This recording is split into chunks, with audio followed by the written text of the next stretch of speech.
Hi friends, చూడగానే అర్థమైపోయింది కదా మనం మామిడికాయతో ఏదో చేస్తున్నామని. మామిడికాయల సీజన్లో ఎన్ని రకాలుగా చేసినా ఇంకా కొత్తగా ఏదో చేయాలనిపిస్తూనే ఉంటుంది. మన ఛానల్లో చట్నీస్ అనే ప్లేలిస్ట్లో మామిడికాయతోటి రకరకాల రోటి పచ్చళ్ళు ఉన్నాయి. అదేంటి మామిడికాయ నల్లగా ఉంది అనుకుంటున్నారా?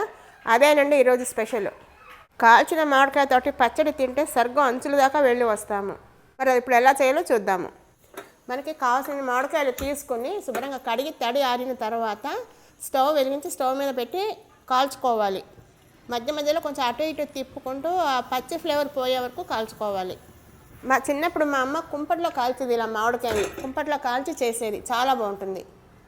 ఇలా కాల్చిన మామిడికాయతో చేసే పచ్చడి స్మోకీ ఫ్లేవర్ తోటి డిఫరెంట్ టేస్ట్ చాలా బాగుంటుంది. మీరు ఒకసారి తప్పకుండా ట్రై చేయండి. మనం ఈ కబుర్లు చెప్పుకునే లోపల మొదటి కాయ కాలిపోయింది. ఇప్పుడు రెండో కాయ కాల్చుకుందాము. ఇలాగా కాయని అటు ఇటు తిప్పుకుంటూ నేను మొత్తం 3 కాయలు కాల్చాను. ఇలా కాల్చిన కాయల్ని పూర్తిగా చల్లారనివ్వాలి. ఇవి చల్లారేలోగా మనం పోపు వేసుకుందాము. పోపు కోసము పప్పు నూనె ఒక మూకుళ్ళలో వేసాను. వేసి ఆవాలు, మెంతులు నేను కొంచెం ఎక్కువ వేస్తున్నాను. 2-3 కలిపి ఇదే పప్పు, అందుకని ఎక్కువ వేస్తున్నాను. మెంతులు వేసాను. ఇప్పుడు ఆవాలు, తర్వాత కొంచెం ఇంగువ,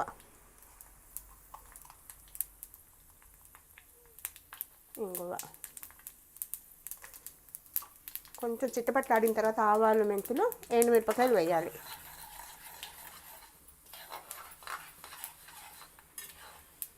కొంచెం మెంతులు ఎర్రబడ్డాయి. ఇప్పుడు మనం ఎండుమిరపకాయలు కూడా వేసేద్దాము.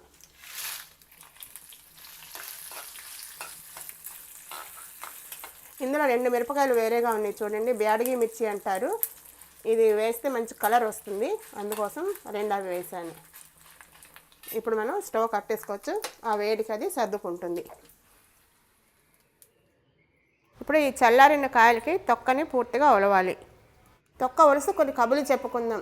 మీలో ఎంతమంది ఇలా కాల్చిన మామిడికాయతోటి పచ్చడి కానీ ఇంకా వేరే ఏమైనా చేస్తారో నాకు ఒక్కసారి కామెంట్ బాక్స్లో పెట్టండి.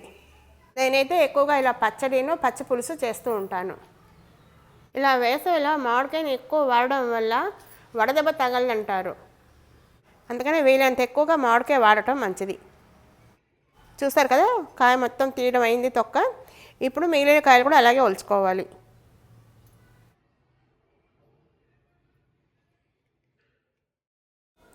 ఇలా ఒలిచిన మామిడికాయని చాకుతో ముక్కల కింద కట్ చేసుకోవాలి, లేదంటే చేతితో గట్టిగా పిండి గుజ్జుని తీసుకోవాలి.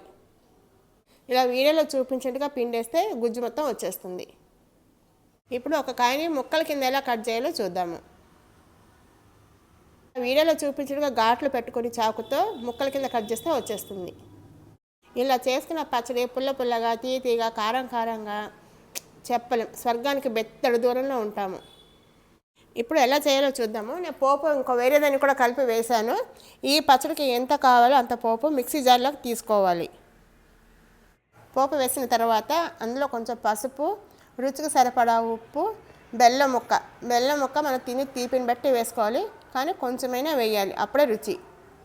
ఇవన్నీ వేసాక ఒక్కసారి గ్రైండ్ చేసుకోవాలి.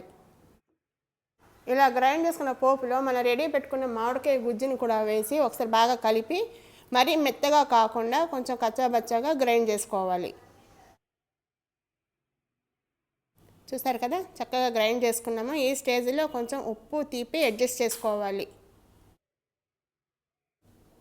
ఇప్పుడు ఈ పచ్చిని ఒక సర్వింగ్ బౌల్లోకి ట్రాన్స్ఫర్ చేసుకుందాము. అంతేనండి, ఎంతో రుచికరంగా ఉండే కాల్చిన మామిడికాయ పచ్చడి రెడీ. ఇది వేడివేడి అన్నంలో పప్పు నూనె వేసుకుని తింటే చాలా బాగుంటుంది. మరి మీరు ఒకసారి ట్రై చేస్తారు కదా. మరి మీకు ఈ వీడియో కనుక నచ్చినట్టయితే లైక్ చేయండి, షేర్ చేయండి, కామెంట్ చేయడం అస్సలు మర్చిపోవద్దు, సబ్స్క్రైబ్ చేయడం అయితే అస్సలు మర్చిపోవద్దు. ఇలా సర్వింగ్ బౌల్లోకి తీసుకున్నాక కొంచెం పోపుతోటి డెకరేట్ చేసుకుంటే బాగుంటుంది.